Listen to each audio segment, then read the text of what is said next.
বাংলাদেশে মাছে মাছি বসে না কেন জানেন? কারণ মাছটা আর মাছ নেই। প্রমাণ, মৎস্য গবেষণা ইনস্টিটিউট বলছে বাজারের মাছে ফরমালিন, কাপড়ের রং, এমনকি সিলিকা জেল। আপনার বাসায় কি প্রতিদিন মাছ রান্না হয়? তাহলে এই ভিডিওটা শেষ পর্যন্ত দেখুন।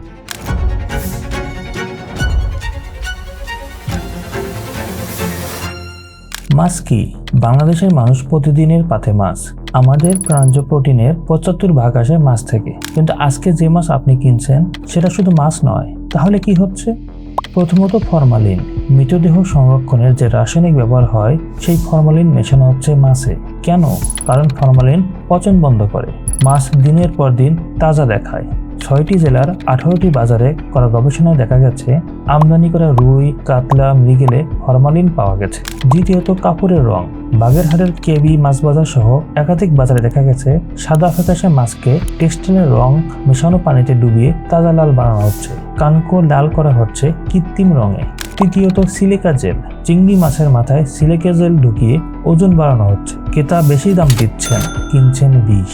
চতুর্থত মাছের খাবারে ট্যানারি বর্জ্য।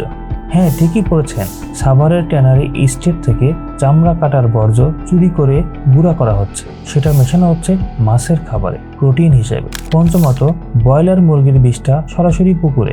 বাংলাদেশের 30% বেশি খামারি অপরিশোধিত ব্রয়লার লিটার সরাসরি মাছের পুকুরে ব্যবহার করছেন। ইকোলি, সালমোনেলা এই জীবাণুগুলো মাছের মধ্য দিয়ে সরাসরি আপনার শরীরে আসছে। কেন? কারণ খরচ কম, লাভ বেশি। কিন্তু এই মাছে কি হয়? আপনার শরীরে প্রতিদিন বিষ জমছে। এখন বলি কতটা ভয়ঙ্কর। ঢাকা বিশ্ববিদ্যালয় এবং BCSIR গবেষণা করে দেখেছে ট্যানারি বর্জ্য দিয়ে তৈরি মাছ ও মুরগির খাবারে ক্রোমিয়ামের মাত্রা স্বাভাবিকের চেয়ে 6 থেকে 76 গুণ বেশি। 6 থেকে 76 গুণ।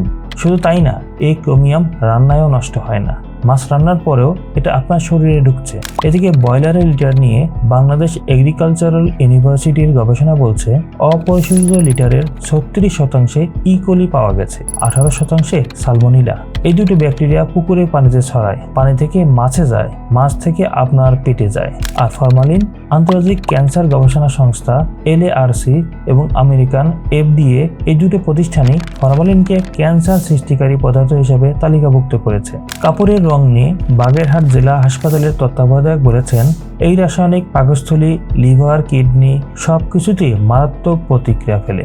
আর চিংড়িতে যে সিলিকা জেল, দীর্ঘদিন খেলে কিডনির স্বাভাবিক কার্যক্ষমতা একদম নষ্ট হয়ে যেতে পারে। এখন প্রশ্ন হলো, আপনি প্রতিদিন মাছ খাচ্ছেন, সপ্তাহে হয়তো 5 থেকে 7 দিনই, দিনে হয়তো 2 বেলা। এইভাবে বছরের পর বছর খেতে থাকলে শেষে কি হবে? Kidney failure. বাংলাদেশে এখন 2 কোটি মানুষ দীর্ঘমেয়াদী কিডনি রোগে ভুগছে। আর এর একটা বড় কারণ হলো খাবারে ক্যাডমিয়াম ও ক্রোমিয়ামের মতো ভারী ধাতু। কিডনি ফেলিওর মানে কি? ডায়ালিসিস মেশিনে সপ্তাহে 3 দিন, প্রতি সেশন 5 থেকে 8,000 টাকা, সারা জীবন। Liver cirrhosis. ফরমালিন দীর্ঘদিন খেলে লিভারের কোষ ধীরে ধীরে মরতে শুরু করে, শেষ পর্যায়ে লিভার ট্রান্সপ্লান্ট অথবা মৃত্যু। ক্যান্সার। ফরমালিন এবং ক্রোমিয়াম দুটোই আন্তর্জাতিকভাবে স্বীকৃত ক্যান্সার সৃষ্টিকারী পদার্থ। লিউকেমিয়া, রক্তের ক্যান্সার এর সাথে সরাসরি সম্পর্ক আছে। আর এর শুরু হয় কোত্থেকে? এই যে মাছ প্রতিদিন 2 বেলা। সালমোনেলা থেকে টাইফয়েড, ইকোলি থেকে ডায়রিয়া, কিডনি ইনফেকশন, ভারী ধাতু থেকে ক্যান্সার, ফরমালিন থেকে লিভার নষ্ট। আপনি প্রতিদিন মাছ খাচ্ছেন নাকি সপ্তাহে 7 দিনই? হিসাব করেন। তাহলে কি করবেন? শুনেন। 1. মাছ কেনার আগে কানকো দেখেন, কিন্তু সরাসরি লাল রং দেখে বিশ্বাস করবেন না, কারণ কৃত্রিম রঙে কানকো লাল হয়। মাছে আঙ্গুল দিয়ে ঘষুন, রং উঠে আসে কিনা দেখুন। 2. মাছে মাছি বসে কিনা খেয়াল করেন, বসলে ভালো, না বসলে প্রশ্ন করুন। 3. মাছ কিনে বাড়িতে এনে ঠান্ডা পানিতে 1 ঘন্টা ভিজিয়ে রাখুন, এরপর লবণ পানিতেও আরো কিছুক্ষণ। ফরমালিনের মাত্রা কিছুটা হলেও কমবে। এইগুলো তো শুরু, কিন্তু আসল সমস্যা এখানেই শেষ না। কারণ ফরমালিন শুধু বাজারে দেওয়া হয় না, খামারের ভিতর থেকেই শুরু হয় বিষের যাত্রা।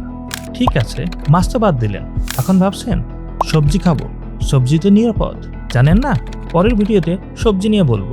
আপনি কি জানেন যে লাউ, করলা, বেগুন কিনছেন সেগুলো কতটা কীটনাশক আর হরমোন আছে? জানতে চাইলে পরের ভিডিওতে দেখা হবে। ভালো থাকুন, সুস্থ থাকুন, নিরাপদ খাদ্যাভ্যাস গড়ে তুলুন।